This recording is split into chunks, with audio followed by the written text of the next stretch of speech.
Hello students, good morning बेटा। आप सभी का एक बार फिर से स्वागत है आपके अपने यूट्यूब चैनल एस्कुशल एजुकेशन में। और आज हम पढ़ रहे हैं फोर्थ क्लास के मैथ्स का छठा चैप्टर गुल्लक। तो गुल्लक में क्या डालते हो? पैसे डालते हो ना, रुपए डालते हो। तो देखते हैं यहाँ पे गुल्लक में क्या पढ़ा रहा है। भैया आओ आइसक्रीम खाते हैं। 2 आइसक्रीम 10 रुपए की हैं। ये दोनों बहन भाई बैठे हैं और ये लड़की कह रही चलो आइसक्रीम खाते हैं। हम आइसक्रीम कैसे खाएं, पैसे कौन देगा? हाँ, याद आया, माँ ने कहा था गुल्लक में से पैसे ले लेना। अब ये आइसक्रीम वाला बोल रहा था आइसक्रीम ले लो आइसक्रीम ले लो, तो इस लड़की का मन कर गया कि आइसक्रीम खा लेते हैं।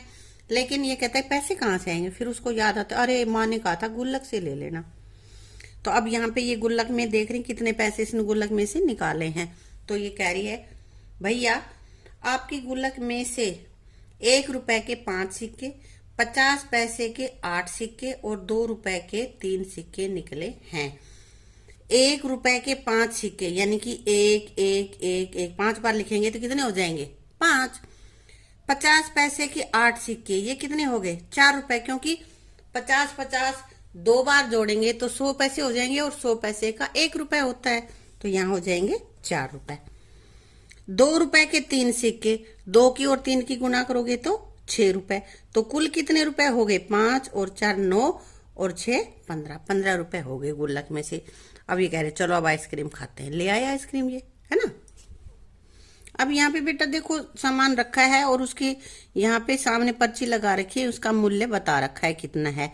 ये 10 रुपए, यहाँ पे पेन है 3 रुपए के, ये 5 रुपए, ये भी 5 रुपए के पेन है। तो सारी चीजों के दाम लिख रखे हैं। तो अब ये कह रही है मुझे एक पेन चाहिए, इसकी कीमत। अब देखो यहाँ पे पेन कहाँ पे है? पेन ये वाले हैं और कितने रुपए हैं? 5 रुपए के हैं। तो 5 रुपए यानी कि 5 गुना 100। 1 रुपए में कितने पैसे होते हैं? 1 रुपए बराबर है 100 पैसे। तो 5 रुपए में कितने पैसे हो जाएंगे? हमें पैसों में बनाना है इसको। तो 100 गुना 5 और 100 की और 5 की गुणा करेंगे तो 500। 500 और अब ये हो गए पैसे, ठीक है। अब ये कह रहे ठीक है मुझे कॉपी चाहिए, इसकी कीमत है 10 रुपए। ये नोटबुक रखी है ना कापियां, तो उसको चाहिए कॉपी और उसकी कीमत है 10 रुपए। तो 10 गुना में 100, तो पैसे कितने होंगे? 10 रुपए के कितने पैसे बनाएंगे हम? 10 गुना 100 यानी कि 1000 पैसे। 10 रुपए में कितने पैसे हो गए? 1000 पैसे। इसी तरह से यहाँ पे मुझे स्केच पेन का एक पैकेट चाहिए और इसकी कीमत 20 रुपए। ये ना स्केच पेन, और 20 रुपए के फिर पैसे कैसे बनाएंगे? 20 गुना 100 यानी कि 2000 पैसे। ऐसे ही हमें और नीचे दे रखा है इन रुपयों के पैसे बनाने हैं। तो देखो यहाँ पे 4 रुपए का इसने बना रखा है। 4 गुना 100 400। अब यहाँ पे कितना है? 5 है, तो इसका कैसे बनाएंगे? 5 गुना 1 रुपए में जितने पैसे होते हैं कितने होते हैं? 100, इसलिए 5 गुना 100 पैसे। तो ये अपने पास हो गया 500 पैसे। अब यहाँ पे 6 रुपए, तो क्या करेंगे? 6 गुना 100। गुणा में 100 ही करना है, क्यों? क्योंकि 1 रुपए में 100 पैसे ही होते हैं, इसलिए 6 गुना में 100 यानी कि 600 पैसे। अब 7 के ऐसे ही कर लोगे। यहाँ पे अब पैसे दे दिए उनके, तुम्हें रुपए बनाने हैं। तो 200 पैसे हैं, तो क्या होगा? 1 रुपए में 100 होते हैं, यानी 100 पैसों का तो 1 रुपया, तो 200 पैसों का 2 रुपया। इसी तरह 300 पैसे, 100 पैसे का 1 रुपया, फिर 100 का 1 रुपया और फिर 100 का, जब भी तो 300 बनेंगे ना। तो यहाँ पे देखो अब मैं ऐसे बता देती हूँ तुम्हें। 100 पैसे 100 पैसे 100 पैसे हो गया। तो 100 पैसे का 1 रुपया 1 रुपया और ये 1 रुपया, क्योंकि 100 पैसे का 1 रुपया होता है। तो 1 2 3 हो गए 3 रुपए। इसी तरह 500 पैसे, तो क्या करेंगे भाई? 500 के 5 रुपए। 800 के 8 रुपए लिख लेना। 5 रुपए और 5 पैसे, तो पहले तो 5 रुपए के हम बनाएंगे पैसे। 1 रुपए के 100 पैसे और 5 रुपए के 500 पैसे। तो 500 जमा 5 कितना हो गया? 505। 6 रुपए और 50 पैसे। तो पहले 6 रुपए के पैसे बनाएंगे ना, तो 6 रुपए के कितने पैसे हो गए? 600, क्योंकि 1 रुपए के 100 पैसे और 6 रुपए के 100 गुणा 6, 600। तो यह हो गए 600 पैसे। और जमा कितने पैसे?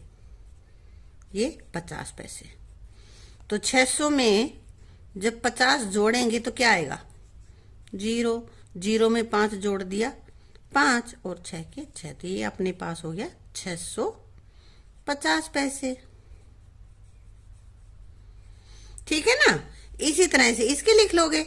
7 रुपए के क्या हो जाएंगे? 700 पैसे। और जमा 9, तो हो जाएगा अपने पास 709 पे। यहाँ पे तुम लिखोगे जमा वाला, मैं यहाँ पे लिख देती हूँ। यहाँ पे जमा करके लिखना है 700 जमा 9, ये आप लिखोगे। आगे बेटे समझ में? 8 रुपए 50 पैसे। तो इसको कैसे लिखोगे? 8 रुपए के 800 पैसे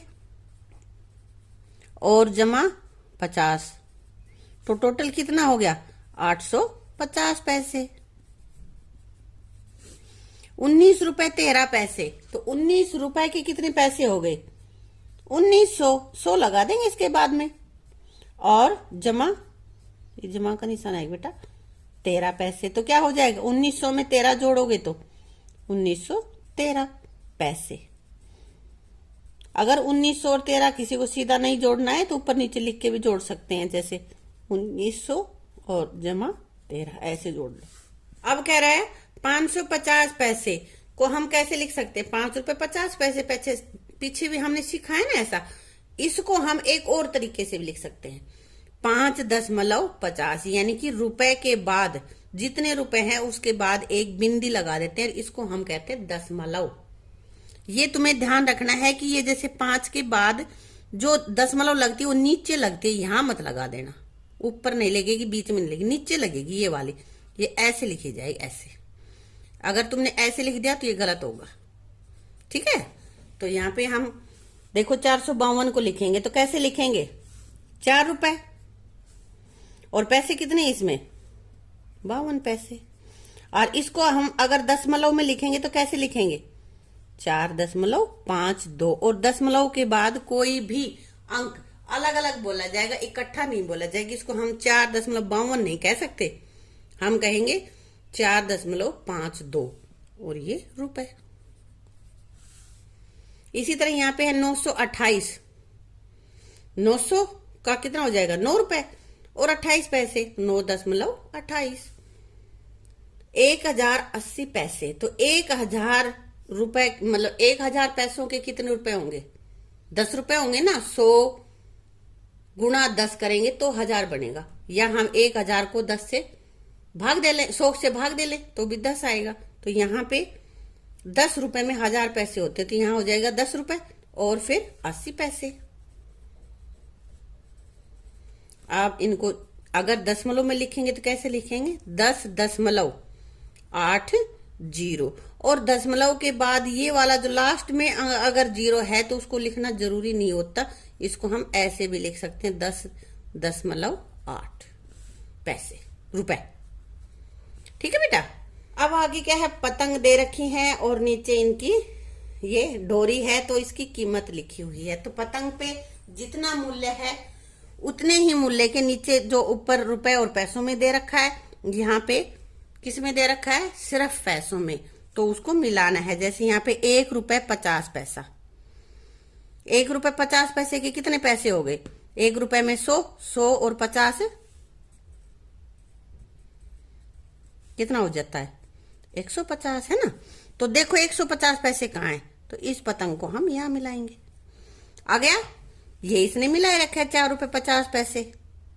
4 रुपए के हो गए 400 और 50 और जोड़ देते हैं, आ गया 450। 10 रुपए 50 पैसे। तो 10 रुपए के जब हम पैसे बनाएंगे तो कितने होंगे? 100 गुणा 10 यानी कि 1000।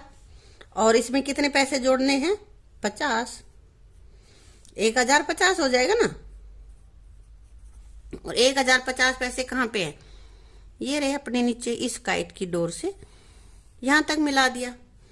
अब कितने हैं? 26 रुपए, सिर्फ रुपए हैं। तो 26 रुपए के जब पैसे बनाएंगे तो 26 गुना 100, यानी कि 26 की और 100 की गुणा करेंगे तो 2600 पैसे हो गए। देखो 2600 पैसे कहां पे हैं?